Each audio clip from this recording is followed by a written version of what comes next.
Good morning everyone, welcome to civil services study practice set number ये 109 है। UPPSC RO ARO के लिए test series चल रही है और प्लेलिस्ट इसकी बना रखी है। वहाँ पर आप टेस्ट नंबर 1 से लेकर 109 तक पहुँच सकते हैं। डिस्क्रिप्शन बॉक्स में लिंक है उसका।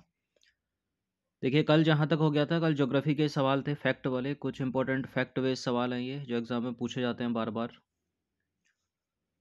तो चलिए स्टार्ट करते हैं। और इन सभी टेस्ट का फुल टेस्ट सीरीज प्राप्त कर सकते हो डिस्क्रिप्शन बॉक्स में, नंबर उस पर कॉल या व्हाट्सअप करके। तो पहला प्रश्न है, अंडमान और निकोबार द्वीप समूह निम्नलिखित में से किस भूकंपीय क्षेत्र के अंतर्गत आता है? क्षेत्र 5, क्षेत्र 2, क्षेत्र 4, क्षेत्र 3, बताइए।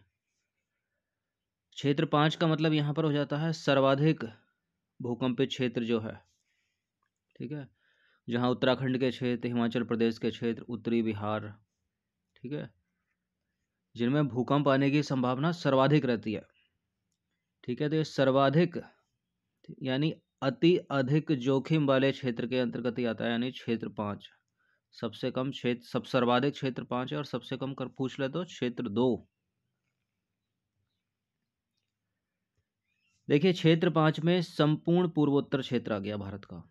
जम्मू कश्मीर का गलियारा, हिमाचल प्रदेश, उत्तराखंड, गुजरात का कच्छ का रण, उत्तरी बिहार और अंडमान निकोबार का गलियारा शामिल है। देखिए, अंडमान निकोबार आइलैंड क्षेत्र तक फैली अल्पाइन हिमालयी भूकंप बेल्ट दुनिया के भूकंपीय रूप से सक्रिय बेल्टों में से एक के रूप में जानी जाती है। और भारत अंडमान निकोबार द्वीप सबसे गंभीर भूकंपीय क्षेत्र में है भारत का, ठीक है, इसलिए ए सही है। कुछ एडिशनल चीज़ें इससे जुड़ी है, देखें हम। तो देश के भूकंपीय जोनिंग चार्ट के अनुसार कुल क्षेत्रफल को 4 भूकंपीय क्षेत्रों में वर्गीकृत किया गया है। क्षेत्र 5 भूकंपीय रूप से सबसे सक्रिय क्षेत्र है ये, जबकि क्षेत्र 2 सबसे कम। भारत के विभिन्न भूकंपीय क्षेत्र की बात करें तो भूकंपीय क्षेत्र 2 को कम नुकसान वाले क्षेत्र के रूप में जो है वर्गीकृत किया गया है, ठीक है, क्षेत्र 2 को। वहीं बात करें क्षेत्र 3 की, तो भूकंपीय क्षेत्र 3 को मध्यम क्षति खतरे वाले क्षेत्र के रूप में वर्गीकृत किया गया है। क्षेत्र 4 की बात करें तो क्षेत्र 4 को उच्च क्षति वाला खतरा क्षेत्र माना जाता है, और क्षेत्र 5 में विनाशकारी भूकंप का सबसे अधिक खतरा रहता है, यानी अति अधिक जोखिम, जो कि है अंडमान निकोबार में भी। क्वेश्चन नंबर 2 पर आ जाइए। मूसी रिवर निम्नलिखित में से किस नदी की सहायक नदी है? मूसी इनमें से किस नदी की सहायक नदी है? कृष्णा की सहायक नदी है ये।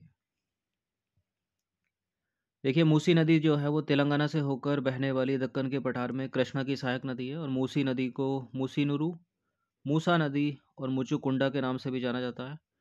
हैदराबाद जो है मूसी नदी के तट पर स्थित है।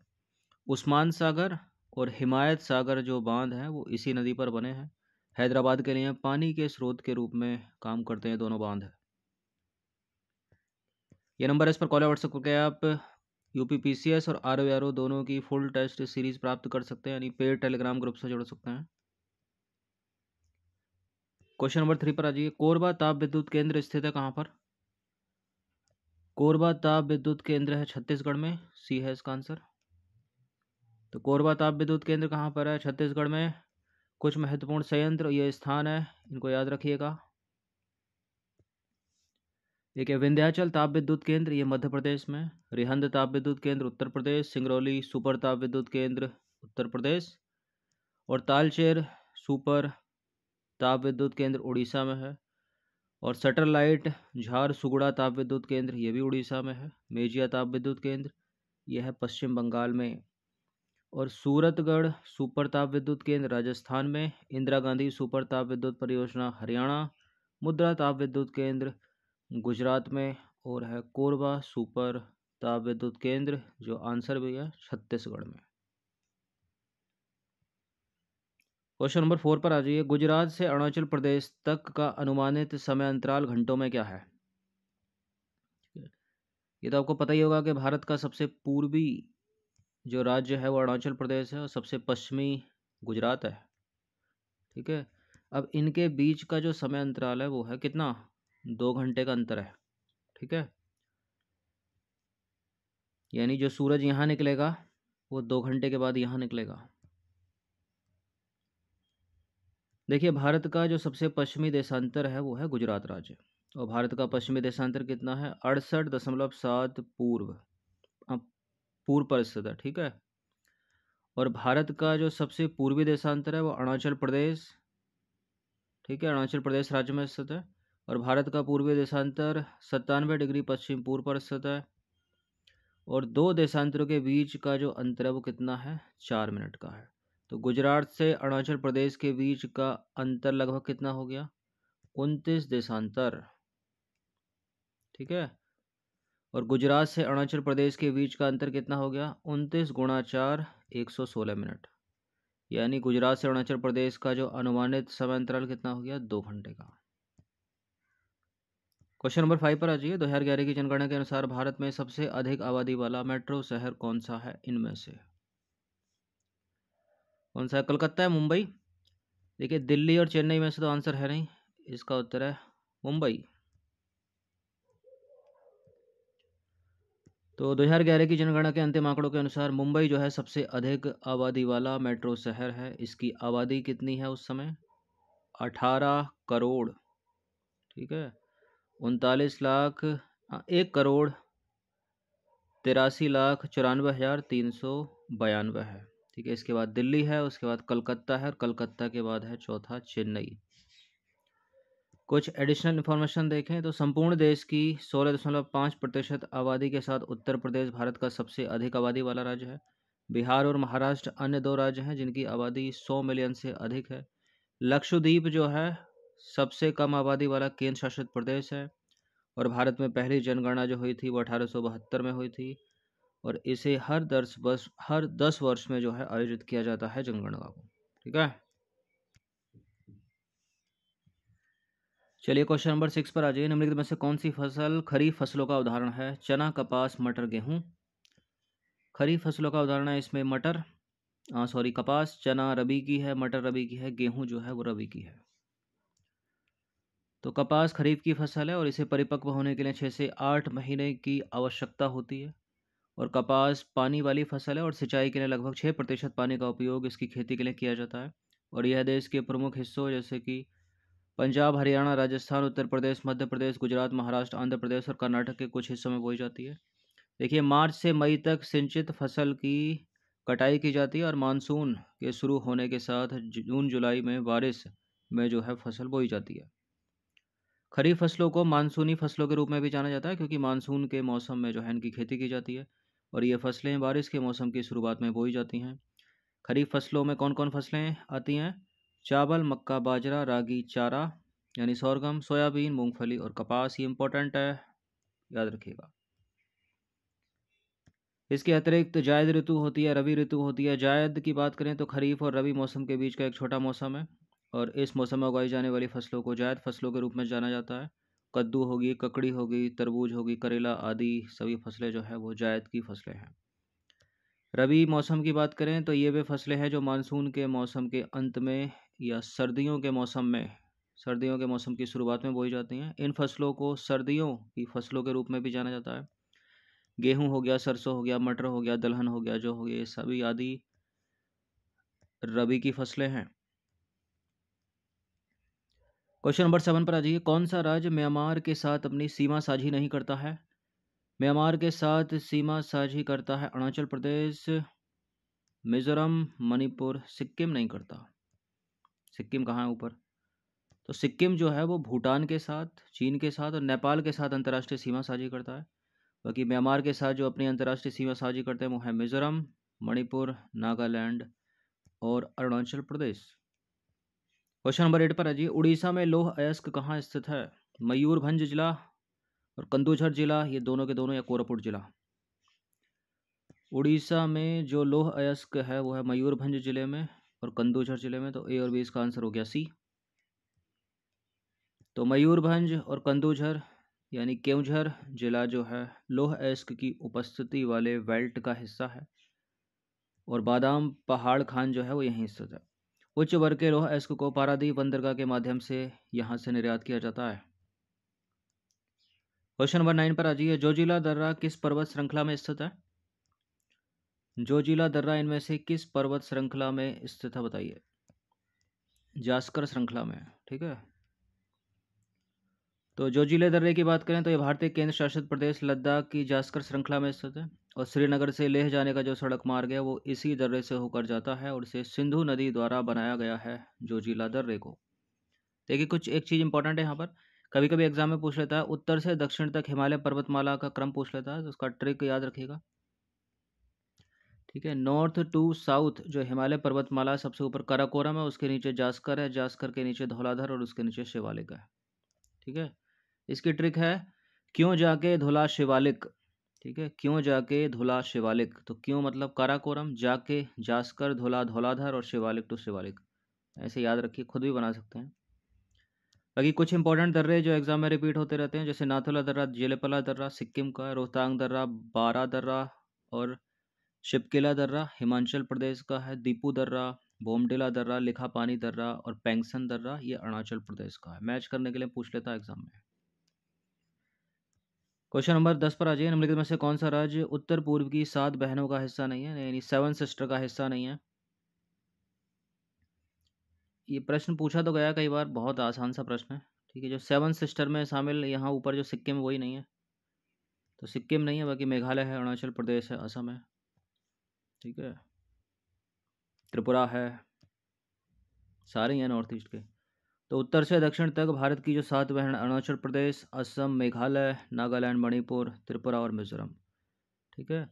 सिक्किम जो है पूर्वोत्तर राज्यों के समूह से संबंधित नहीं है, लेकिन 7 बहनों के राज्य से, पूर्वोत्तर राज्यों के समूह से संबंधित है, लेकिन 7 बहनों के राज्य से संबंधित नहीं है, यानी 7 सिस्टर से संबंधित नहीं है ये।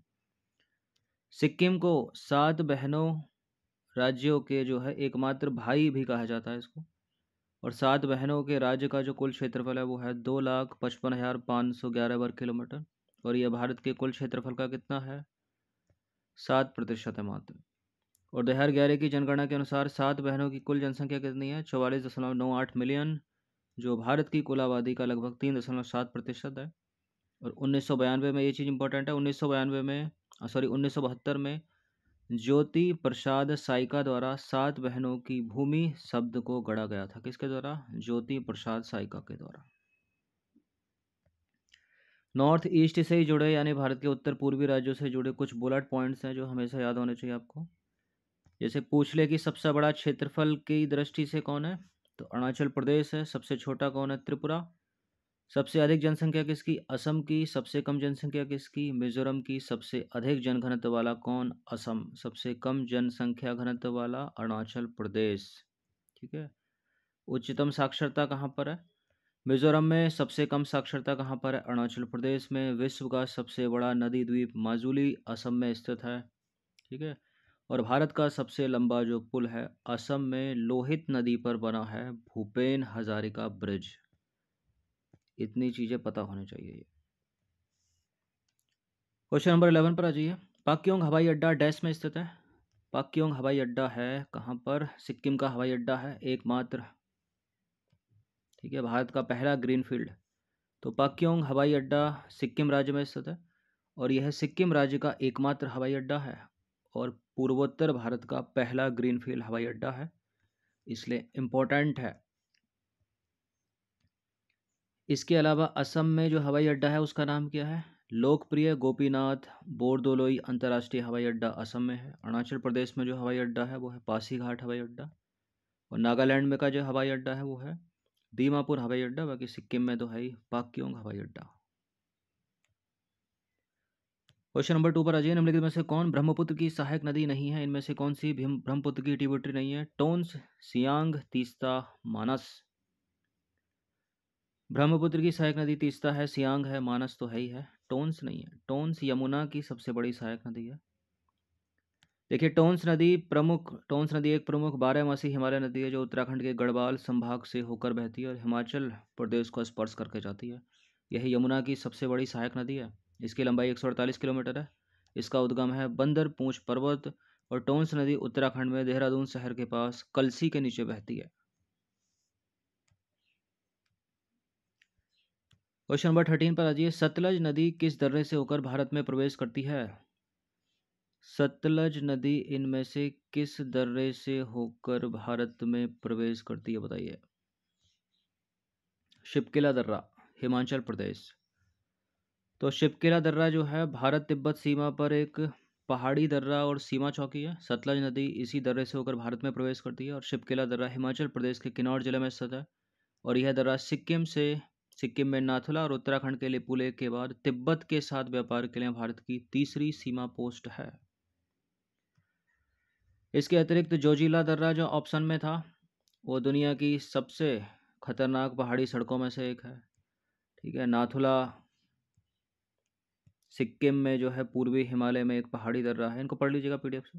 और लिपुलेख दर्रा जो है वो उत्तराखंड का दर्रा है। और भारत नेपाल चीन के बीच एक काला जंक्शन है जो काला पानी घाटी में स्थित है और इसकी ऊंचाई कितनी है, 5200 मीटर। क्वेश्चन नंबर 14 पर आ जाइए। कर्नाटक में निम्नलिखित में से कौन सा बांध स्थित है? मुल्ला पेरियार, तुंगभद्रा, गांधी सागर बांध, श्री सेलम बांध।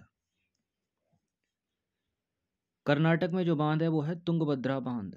ठीक है, ऑप्शन नंबर बी है इसका आंसर। तो तुंगभद्रा बांध जो है वो कर्नाटक में तुंगभद्रा नदी पर बनाया गया है। कर्नाटक के बारे में थोड़ा जानें तो कर्नाटक में 5 राष्ट्रीय उद्यान है और 23 वन्यजीव अभ्यारण्य है। कर्नाटक की राजधानी बेंगलोर है और कर्नाटक की जो ऑफिशियल लैंग्वेज है वो है कन्नड़। ठीक है, इसके अतिरिक्त जो ऑप्शन में श्री सेलम बांध था वो आंध्र प्रदेश में स्थित है, गांधी सागर बांध मध्य प्रदेश में स्थित है, मुल्ला पेरियार जो है वो केरल में स्थित है। मैच करने के लिए पूछ लेता है एग्जाम में।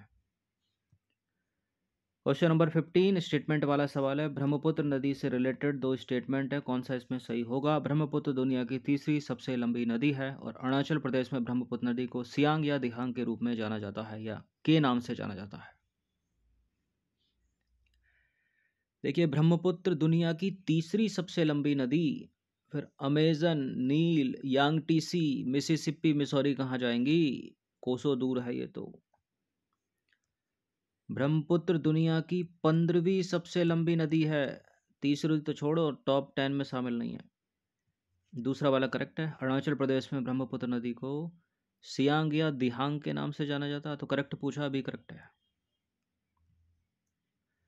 देखिए, ब्रह्मपुत्र जो है दुनिया की 9वीं सबसे बड़ी और 15वीं सबसे लंबी नदी है। लंबी पूछा है तो गलत है पहला स्टेटमेंट। अरुणाचल प्रदेश में ब्रह्मपुत्र नदी को सियांग या दिहांग के नाम से जाना जाता है। इस तरह का स्टेटमेंट बनाकर पूछे ना स्लैश करके या वो अधिकतर सही होता है, तो बी करेक्ट है। देखिए, ब्रह्मपुत्र नदी जो है वो अरुणाचल प्रदेश में गोलिंग के पास प्रवेश करती है जहाँ इसे सियांग या दिहांग के नाम से जाना जाता है। और दिवांग और लोहित नदी के संगम से सियांग नदी की कुल लंबाई कितनी हो जाती है? 294.5 किलोमीटर। सियांग नदी ब्रह्मपुत्र की 2 अन्य प्रमुख सहायक नदियों दिवांग और लोहित से कोरबा नामक स्थान पर मिलती है। ठीक है, और इस बिंदु से इस नदी को बांग्लादेश में प्रवेश करने तक ब्रह्मपुत्र के रूप में जाना जाता है। तो देखिए, ये कुछ 15 प्रश्न थे इंपॉर्टेंट, इनकी प्रैक्टिस कर लीजिएगा। बाकी ये नंबर है, इस पर कॉल या व्हाट्सएप करके आप पेड ग्रुप से जुड़ सकते हैं। इन सभी टेस्ट का PDF पेड ग्रुप में ही मिलेगा आपको। बाकी हर दिन प्रैक्टिस करते रहिएगा। ठीक है, और जितने भी UPPSC वाले हैं अवश्य ही देखा कीजिए RO वाले टेस्ट को। जितने RO वाले हैं वो अवश्य ही देखा कीजिए UPPSC वाले टेस्ट को। ठीक है, दोनों को देखिए आप।